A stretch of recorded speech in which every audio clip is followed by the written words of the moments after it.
mon nom c'est Marc Turgeon. Je suis ingénieur de formation. Je suis peintre depuis 2018.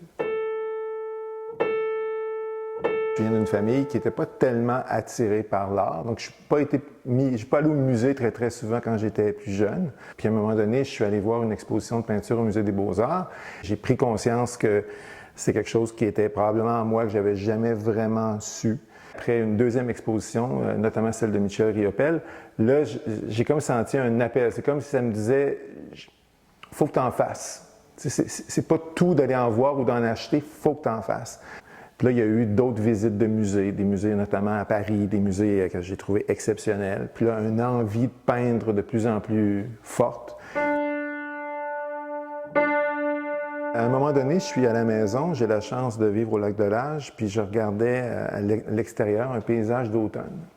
Puis je me suis aperçu qu'à travers cette harmonie-là, cette espèce de plénitude, de beauté absolue qui était devant mes yeux, c'était au fait un bordel foutoir. Tu sais. Il y avait des couleurs différentes partout, pas de régularité, pas rien au fait tu t'accroches à rien quand tu regardes ça, mais quand tu te prends un peu de recul, c'est beau puis c'est apaisant. Je me suis intéressé à comment la nature se désorganise pour générer l'harmonie puis la beauté.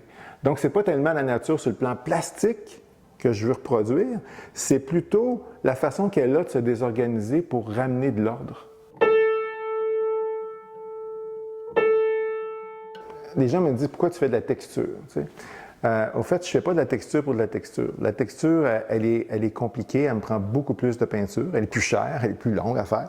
Je prends ce que j'ai en tête, ce que je veux rendre figuratif, je l'inverse dans ma tête, donc ce qui est foncé et pâle, ce qui est pâle et foncé.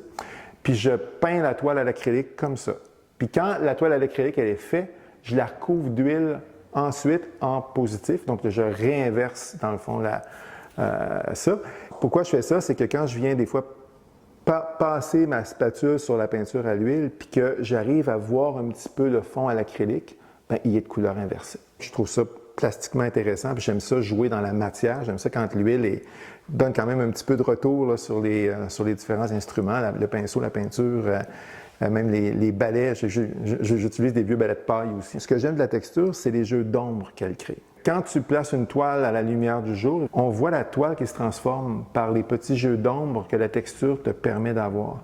C'est vrai aussi quand tu as un éclairage artificiel où tu changes de position par rapport à la toile, puis tu vois la toile qui se transforme. La texture, pour moi, je la fais pour ça, pour être capable d'avoir des jeux d'ombre, puis de pouvoir faire bouger la peinture sur le mur. Je trouve ça le fun de pouvoir voir une toile évoluer comme ça en fonction de la lumière. Riopelle est un peintre pour qui j'ai un respect et une admiration énorme. Donc ça, c'est clair. Il utilisait l'huile comme moi. Il n'a pas fait que de l'huile, mais il a utilisé beaucoup, notamment les œuvres des années 50, qui sont des grands classiques, de l'huile aussi, et beaucoup de texture. Pierre Soulages aussi utilisait beaucoup de texture. Donc, des peintres qui utilisent la texture, il y en a beaucoup. Okay? Je n'ai pas l'impression d'avoir révolutionné la planète en mettant de la texture. Mais je ne sais surtout pas de les copier, par contre. Et peut-être qu'une des différences que je peux voir avec Riopelle, c'est que j'aime bien faire des jeux de vertical-horizontal.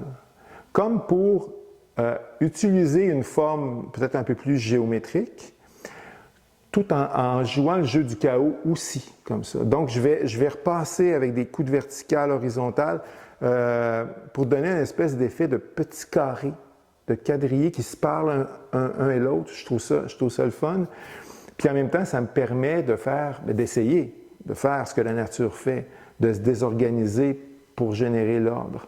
C'est sûr que le côté ingénierie, le côté plus mathématique, c'est peut-être ça qui m'a amené à avoir l'idée de décomposer un tableau en forme de carré. Comme pour mettre une assise plus géométrique avec quelque chose en même temps qui est assez chaotique, basé sur le jeu de la nature.